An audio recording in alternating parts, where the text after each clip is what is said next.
Olá pessoal, eu sou a Loiane e no vídeo de hoje nós vamos conferir as novidades do Java 14. O Java 14 foi lançado em março de 2020, ainda não é uma versão LTS, ou seja, com suporte a longo prazo, porém, comparada às últimas versões que foram lançadas, essa versão entregou muitas funcionalidades. Lembrando agora que o Java está seguindo um release a cada 6 meses e a próxima versão será em setembro de 2020, que será o Java 15. Nesse vídeo nós vamos focar nas mudanças para nós que desenvolvemos com o Java e nós vamos focar nessas 5 funcionalidades, que são as expressões switch, o pattern matching do instance of, records, text blocks, que é o segundo preview, e null pointer exceptions melhoradas.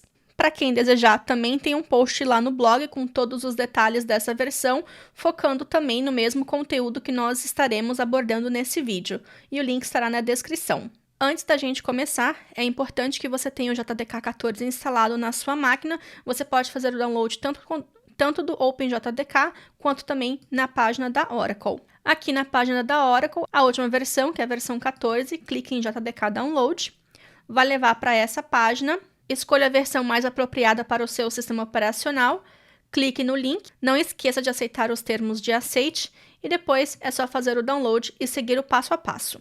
Lembrando também que é importante que a sua IDE já tenha suporte à versão 14 do Java. No caso do Eclipse, a versão mínima é 2020-03 e no caso do IntelliJ IDEA é o 2020.1. Caso você esteja utilizando o Visual Studio Code, a versão lançada em março também já está com suporte ao Java 14 disponível. Para esse vídeo, estarei utilizando o Visual Studio Code e também o IntelliJ IDEA. Vamos então começar pelas expressões switch.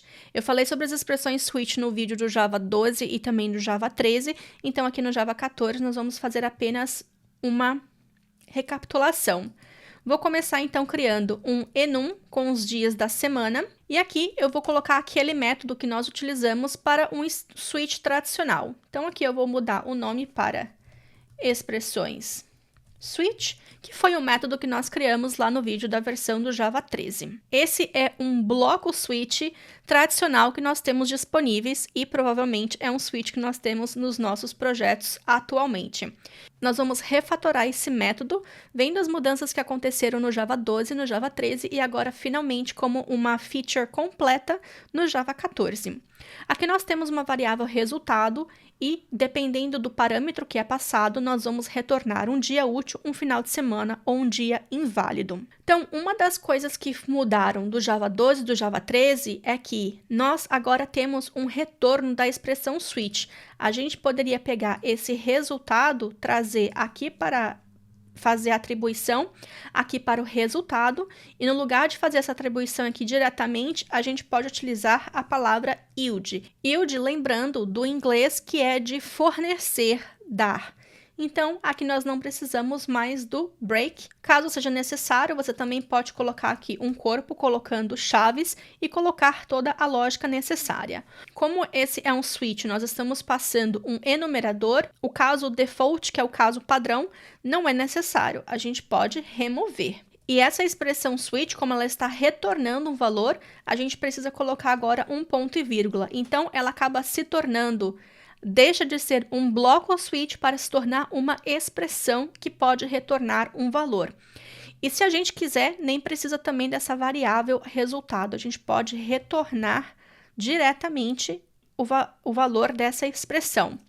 Então, esse é o modo completo que nós temos da expressão switch. Esse é o código completo que nós temos do switch, só que ainda nós podemos melhorar utilizando sintaxe das expressões lambda, que é basicamente o quê?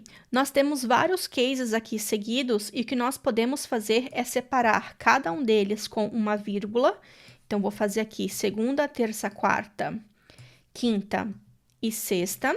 E aqui o que nós vamos fazer é remover esses dois pontos, remover também a palavra yield e nós vamos colocar a setinha do lambda. Então, fica muito mais fácil para a gente poder ler. E nós podemos fazer a mesma coisa aqui também com sábado e domingo, remover aqui os dois pontos. E nós vamos remover os dois pontos e o yield novamente e colocar aqui um traço e uma setinha para final de semana. Comparando ao código que a gente tinha antes, fica muito mais sucinto e até muito mais fácil para a gente poder ler. E é claro, a gente também pode testar isso daqui, colocar aqui as expressões switch e colocar aqui um dia da semana, como por exemplo, dia da semana, domingo, para poder ver qual que é o resultado na tela. Executando, nós temos que domingo é um final de semana. A segunda funcionalidade que nós vamos ver é o text block. Primeiramente, eu vou criar um método, private static void, vou chamar de text block mesmo, e aqui eu vou colocar um SQL. É muito comum em projetos Java a gente ter SQL assim, ou até mesmo um JSON ou código HTML, coisas que a gente precisa de várias linhas para poder deixar o código um pouco mais legível. Se a gente for ver como o modo padrão que nós fazemos hoje é o quê? Um update produtos, por exemplo, coloca aqui uma quebra de linha, e aí a gente faz a quebra de linha, coloca aqui os espaços. Vocês podem ver que tem aqui os pontinhos representando 4 espaços, que é um tab que a gente tem nas ideias do Java. Dá para ler, porém a gente tem esse monte de contra/n aqui, que é a quebra de linha, que pode dificultar um pouquinho. A gente pode pegar esse mesmo SQL, então eu vou copiar esse SQL aqui e vou colar aqui embaixo, vou criar uma nova string chamada de SQL, vou colocar 3 aspas duplas, e isso daqui a gente pode criar agora um text block no Java. O text block, lembrando que ele funciona da mesma forma que uma string, então você pode fazer concatenação, você pode utilizar os métodos string também. Quando o time de desenvolvedores do Java criaram o text blocks, eles acabaram criando também e copiando várias funcionalidades que estão na string também.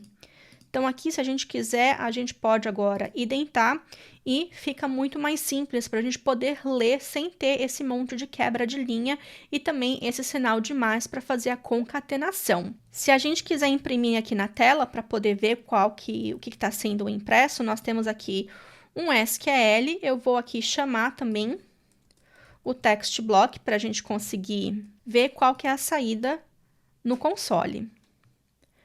Aqui, olhando no console, a gente tem exatamente o update com o espaçamento que a gente colocou igualzinho a gente tem aqui. Então, olha, ele acaba contando também todos esses espaços aqui. E caso você precise colocar espaços aqui também, olha, por exemplo, manter os espaços aqui. Até o Java 13 estava mantendo os espaços. A mudança que aconteceu no Java 14 foi a introdução de 2 escape sequences, ou seja, 2 sequências de escape. A primeira delas é que, se você não quiser manter a quebra de linha, a gente pode simplesmente colocar aqui uma contrabarra. E caso você tenha aqui, por exemplo, vários espaços no final da sua linha, você pode vir aqui e colocar um contrabarra S para poder manter. Então, aqui, se a gente for vir aqui e colocar vários espaços, quando a gente for fazer a impressão, não vai manter esses espaços. Então, executando aqui novamente, para a gente conseguir ver qual que é o resultado. A gente tem aqui agora o Update Products, mantém aqui quais são os espaços, porque a gente colocou aqui uma contrabarra. O set da quantidade em estoque ainda vem para essa linha aqui de baixo. E se a gente tentar copiar aqui agora, a gente consegue ver também aqui, olha, a quantidade de espaços que foram colocados. Então, agora, assim a gente consegue manter a quantidade de espaços também por causa do caractere de escape, que é o contrabarra S. E essa funcionalidade está prevista para ser completa no Java 15. Então, nós vamos esperar até setembro de 2020 para conseguir ver a funcionalidade completa que vai estar disponível do text block. A próxima funcionalidade é o pattern matching do instance of. É bem comum a gente ter vários instance offs no nosso projeto. Então, para poder exemplificar, eu vou criar aqui uma nova classe. Eu vou chamar de pessoa.java.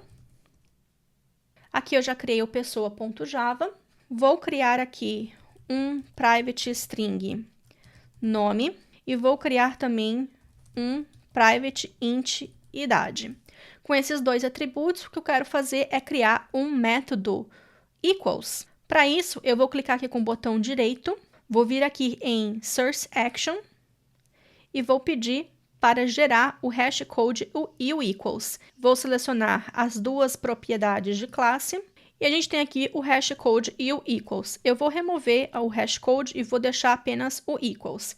Eu vou remover também essa parte aqui porque eu quero focar a partir dessa linha 16. Então, quando a gente cria um método equals, por exemplo, nós vamos receber um objeto.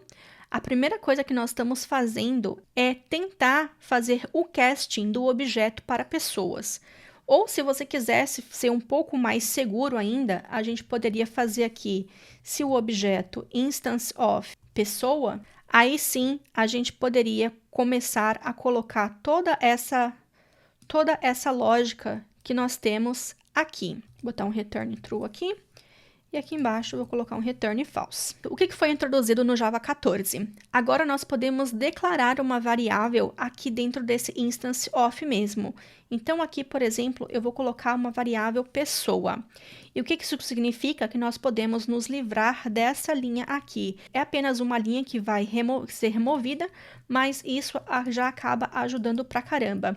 Isso significa que agora que nós temos essa variável pessoa, aqui dentro desse bloco if, essa variável vai estar em escopo. Se a gente quisesse ainda colocar o método equals aqui também, a gente também pode colocar condicionais dentro desse if. Se eu colocar aqui um e, eu posso colocar como pessoa.idade, por exemplo, ser maior de 18, a gente também consegue, porque sempre quando a gente tentar ver qual que é o resultado dessa expressão, essa segunda parte da condicional e só vai ser verificada pelo Java caso a primeira parte seja verdadeira. Agora, caso você coloque aqui um ou, isso aqui já não vai funcionar. Vocês podem ver que já pode dar erro de compilação, porque o ou, ele avalia todas as partes da condicional e apenas uma precisa ser verdadeira para que isso retorne verdadeiro. Então, pode ser que o instance of pessoa aqui seja falso, e aí nesse caso, por isso que não dá erro de compilação. Mas caso você precise colocar aqui um e, aí sim já funciona. Então, é uma coisa que facilita bastante e melhora também a leitura do nosso código. A quarta funcionalidade que foi lançada no Java 14, na verdade, é uma melhoria da JVM, que são as Null Pointer Exceptions melhoradas. Essa é uma das minhas funcionalidades favoritas que foram lançadas nessa versão. Então, vou criar aqui novamente mais um método para a gente poder testar. Null Pointer Exception melhorada. E o que eu vou fazer? Eu vou declarar aqui uma matriz, e aqui nós vamos instanciar essa matriz, por exemplo, 5 por 5. E o que eu vou fazer aqui também é pegar essa matriz na posição 1 e eu vou instanciar, então, o array 5. Estou pegando a posição 1 desse vetor e vou instanciar, ou seja, tudo vai continuar sendo nulo. Agora eu vou colocar aqui um if, só para a gente poder também ver como que é o Null Pointer Exceptions em ação. E aqui eu vou colocar na posição 0. Como a gente só instanciou, a gente não fez isso daqui. 0, a gente não está inicializando com nada. Então, aqui, por exemplo, colocar um nome. Não está inicializando, então isso aqui vai ser nulo e vai lançar uma Null Pointer Exception. Vou fazer aqui, então, um toUppercase. E vou chamar ainda o método equals. É código que geralmente a gente tem em produção e eu acho que essa funcionalidade vai ajudar muito, principalmente para quem já tem um projeto em produção, pega no pointer exception, que é um erro super comum de ter. E a gente, às vezes, quando pega no pointer exception assim, a gente não sabe se é o matriz 1 que está nulo, o matriz 10 que está nulo, se é o matriz 10 to uppercase, ou caso você esteja chamando um método, se esse retorno do método produziu nulo. Então, fica muito complicado de a gente saber onde exatamente é que foi lançada a null pointer exception. Então, com esse código aqui, eu vou vir aqui em cima e vou chamar Null Pointer Exception melhorada. Eu vou executar aqui esse programa e a gente vai ver uma Null Pointer Exception bem comum que a gente tem nos nossos projetos.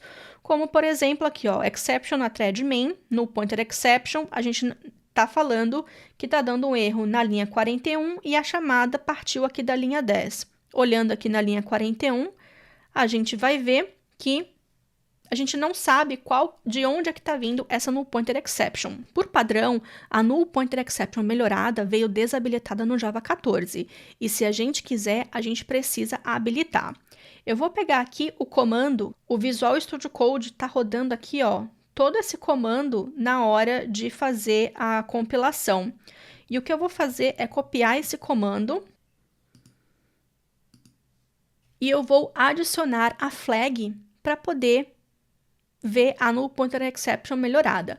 Então, depois aqui do Enable Preview, já que essa também é uma funcionalidade de preview, eu vou habilitar aqui essa, que é o "-xx", essa é a flag que a gente precisa passar, então estou passando ela aqui, vou voltar e vou colar aqui novamente esse mesmo comando para executar. Agora, olha qual que é a mensagem que está dando. Novamente, a gente tem aqui, ó, null pointer exception, mas não pode invocar o toUpperCase porque o matriz 10 é nulo. Ou seja, essa mensagem aqui já é muito melhor que a mensagem anterior. E caso você esteja utilizando o IntelliJ IDEA para a gente conseguir executar esse mesmo código também, você pode vir aqui, editar as configurações, e aqui na VM Option nós vamos passar a flag também. Colocou a flag aqui, vou dar um Apply, um OK, e executando esse código aqui no IntelliJ IDEA, a gente também tem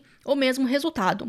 E o mesmo procedimento você também pode fazer no Eclipse ou NetBeans, caso esteja utilizando alguma dessas IDEs. E a quinta e última funcionalidade é a minha preferida, que é Records. Essa realmente é uma funcionalidade que eu vejo a gente usando bastante em projetos futuros, principalmente quando a gente quer criar uma classe Java apenas para fazer representação de dados.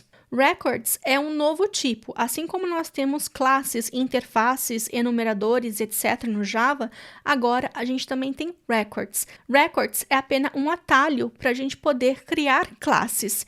Então, é bem comum nos nossos projetos a gente querer criar classes no Java apenas para representar um objeto.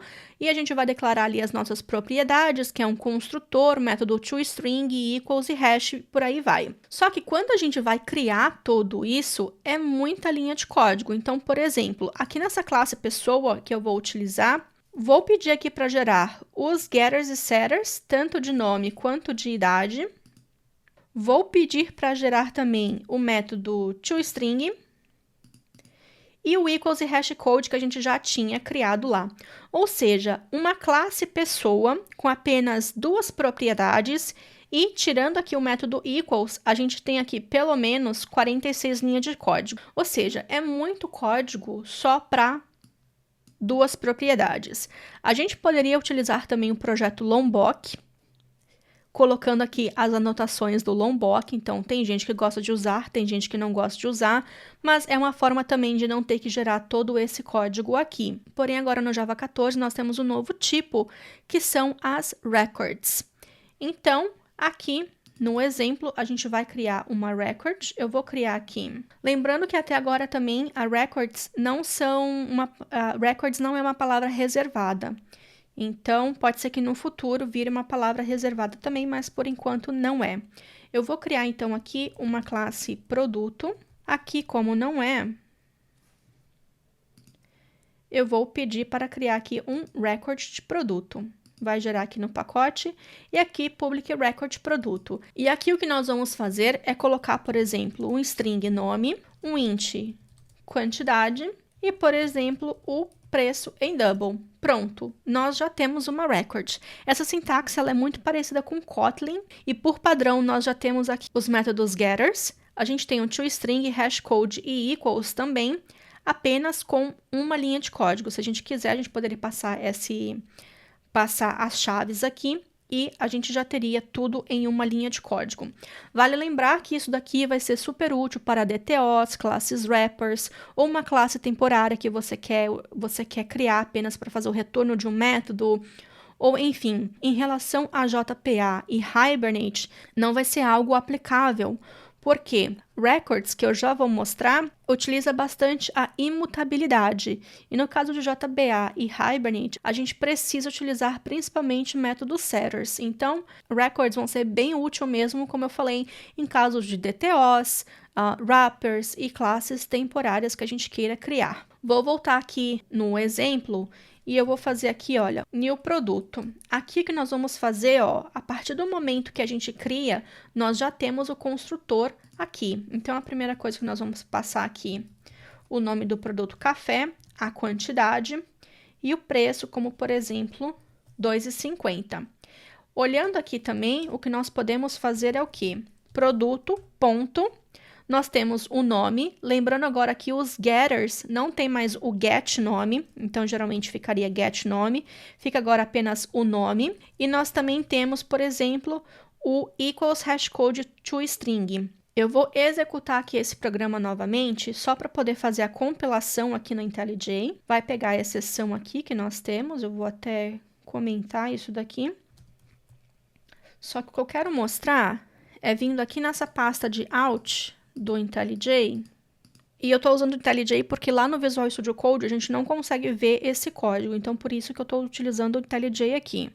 Vou pegar o produto.class e olha qual que é o resultado da compilação. A gente tem uma classe produto, é uma classe final, a gente não vai conseguir estender essa classe, a gente também não consegue ter uma classe abstrata, uma record que é abstrata.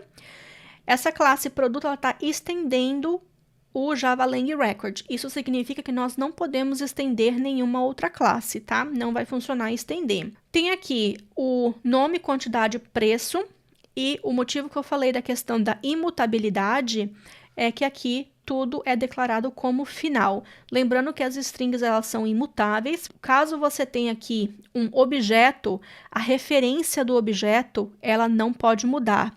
E aí você poderia utilizar esse objeto, né? Se for realmente uma classe Java e não uma record, você até pode utilizar o objeto .set propriedade para mudar o valor das propriedades do objeto, caso não seja também uma record. Porque lembrando que no Java tem aquela questão da passagem por valor e referência, e no caso de objetos é sempre por referência.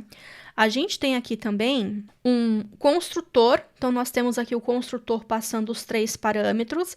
A gente tem o toString, hashcode, o equals e os métodos getters também, sem o prefixo get. O que mais que a gente pode fazer também com as records? Se você quiser, a gente também pode criar aqui outros construtores. Então, você pode gerar aqui um construtor compacto, caso você queira. Você pode gerar aqui também um outro construtor, como, por exemplo, o construtor canônico, que seriam com os 3 parâmetros. E aqui, lembrando que já cria aqui o this.nome, quantidade e preço. Caso você queira, você pode colocar lógica adicional aqui também, como, por exemplo, a quantidade não pode ser menor que 1, não pode ser menor que 0, o preço não pode ser menor que 0 e etc. A gente pode declarar também propriedades estáticas, então, por exemplo, contador, e aqui a gente poderia colocar um cont mais. A gente não consegue declarar outras propriedades de classe aqui dentro, nem pública, nem privada, tudo vai ficar passando aqui nesse construtor da record, porém, as propriedades estáticas, a gente pode ter propriedade estática. Nós também podemos ter métodos estáticos dentro dessa classe, então, por exemplo, contar, e aqui seria static void, na verdade. Fazer aqui um cont mais. Se a gente quiser, esse método também pode ser privado, então nós podemos ter métodos também. E, como eu falei, a gente não pode estender outras classes, porém, a gente consegue implementar interfaces, tá? Por quê? Porque nós já estamos estendendo a classe record. Então, aqui, por exemplo, implements comparable de outro produto, e a gente pode colocar aqui o compare to. Então, se a gente for tentar aqui executar novamente, só para a gente poder pegar o .class, a compilação do .class, aqui agora nós já temos uma classe estendendo records que implementa, nós temos aqui mais métodos disponíveis como compare to e etc. E uma outra coisa que nós podemos fazer também, para cada propriedade dessa que nós temos em produto, nós também podemos utilizar anotações. Então, caso você queira utilizar o Java Bean Validation, que é algo super comum nos nossos projetos, a gente pode colocar, por exemplo, aqui o not null, aqui o preço, a quantidade precisa ter um mínimo de 1, o máximo de 10, por exemplo, se quiser limitar. O preço também precisa ser mínimo 0. Enfim, nós também podemos colocar aqui anotações. E voltando aqui nos nossos exemplos, como essa é uma classe, é compila para classe, o que nós podemos fazer aqui também é criar uma lista, por exemplo, eu vou colocar aqui um array list de produto. E eu posso fazer aqui, ó, um list add, se a gente quiser, já pode colocar aqui o construtor, porque como está compilando para classe, a gente continua podendo utilizar collections e outras coisas mais que nós fazemos com classes também nos nossos projetos Java. E com isso, a gente fecha as 5 funcionalidades do Java 14 que eu gostaria de destacar. Bem, por hoje é só, lembrando que todo o código-fonte está disponível no GitHub. Espero que vocês também tenham curtido as novas funcionalidades, assim como eu curti. Não se esqueçam de se inscrever aqui no canal para não perder nenhuma novidade. Ative o sininho e se curtiu o vídeo, por favor, não esqueça de deixar um joinha. Obrigada por assistir e, como sempre, vou ficar esperando pelo feedback de vocês. Até a próxima!